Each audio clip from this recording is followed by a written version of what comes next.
Good morning, everyone. My name is Elizabeth Estes, and I am so excited to be here for our 5th annual Breaking Barriers Symposium, which is a working conference dedicated to breaking the barriers to care for all of California's children and families so that they can succeed in school, nurtured by healthy families and strong communities. And I want to thank all of you for joining us, because you are the ones that are doing the work, and you are the ones that are going to be making the difference for our children and families in California. We must unite in care now more than ever before around the very real needs of our families and children and our communities.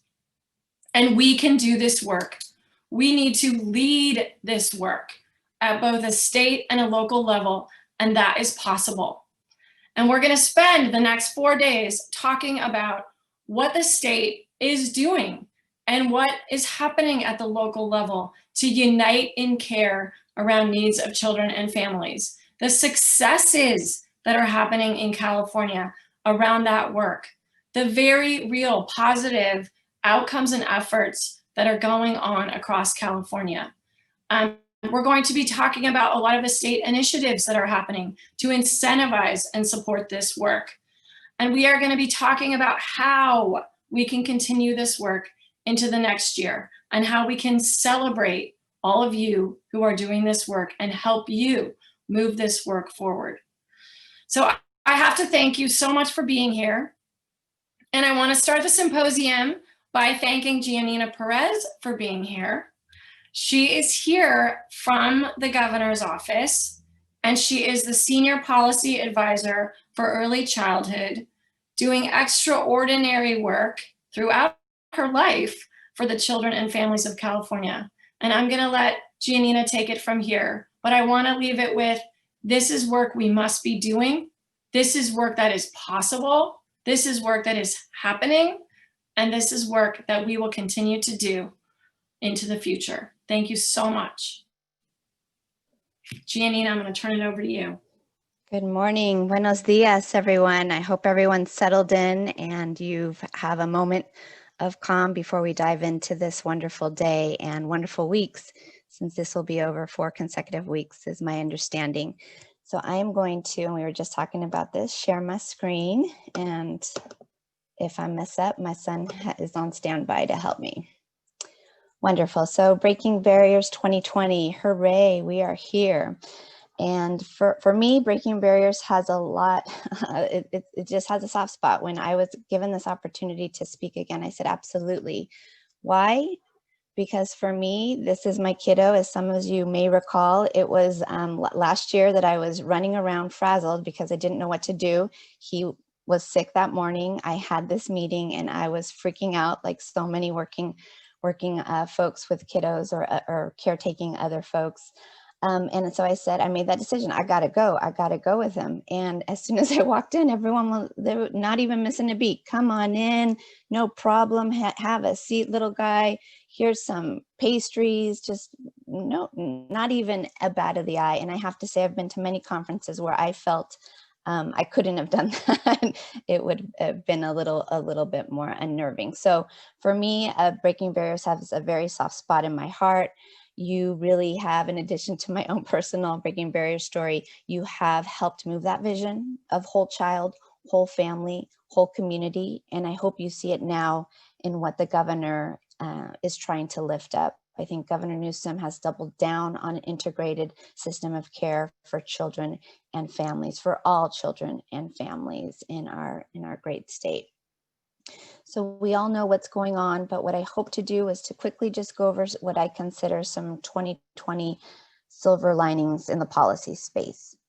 So much need, so much economic insecurity right now. For me, it was very compelling to see that the governor, the legislature, stakeholders, advocates, all helped lead to this expansion of our earned income tax credit and our young child tax credit. So what does that mean? That means working families earning $30,000 or less who have filed taxes, all families, that was a new piece, and that a lot of stakeholders pushing for that. So families who without documentation, who have filed, their taxes, who have worked in this country, will also be able to get some of their money back into their pockets. The other piece is Governor Newsom has said paid family leave is a priority, and even in this era doubled down and was able to go from 6 weeks to 8 weeks. So that means potentially a caretaking family with two folks in the household, 2 adults, can help spread that out to get a combined total of 16 weeks to help out. We know there's more work to be done to make sure that all families can access this, because we need to make sure it pencils out for folks. I think the other piece, of course, in the COVID response is just all the emergency funding and support for essential workers and for other marginalized families. Just a little snapshot: housing eviction protections, food stamp supports, emergency childcare. And this, of course, wasn't the state only. It was the federal monies that came down, but with a lot of support and advocacy. And what I've also been impressed with is just the local response, to see how many folks have stepped in: local governments, philanthropy, businesses, unions, just everyday folks saying, how can I help? How can I support? Looking at the longer term vision, what I'm grateful for is that we have taken steps to early childhood integration. As some of you may know, our childcare programs were bifurcated in two agencies, and now they will all move to the Department of Social Services. Transition is happening right now. July of next year, it will go into full effect.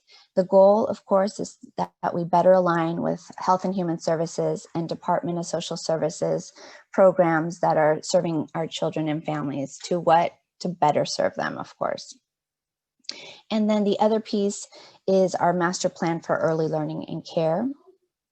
The main goals there are: how do we get to universal preschool, and how do we expand access to affordable quality childcare for all of our young kiddos, birth to 5. I will tee up because the hope was that we really would look at a larger integrated system, but things happen, and we're all going with the flow as much as we can, especially this year.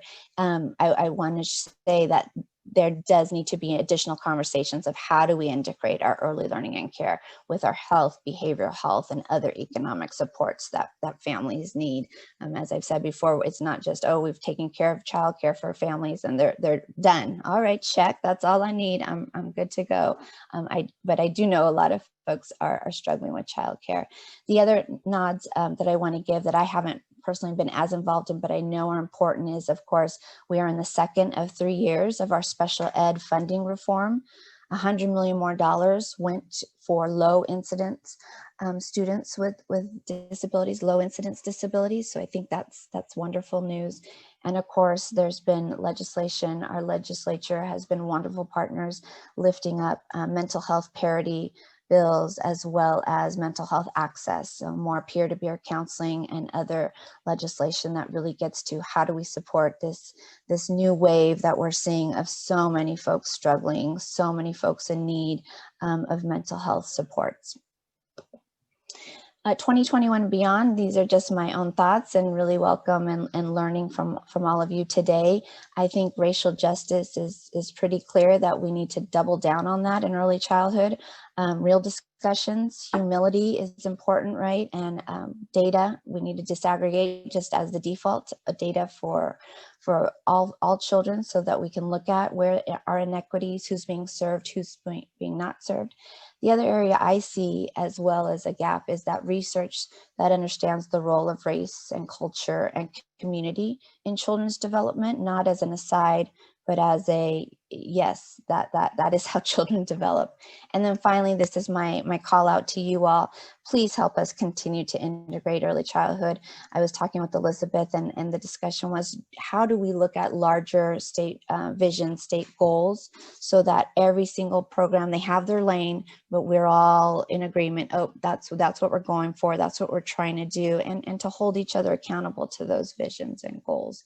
And then, of course, how you all are doing the partnerships that I've learned so much, and look forward to learning more this year about local and state and federal.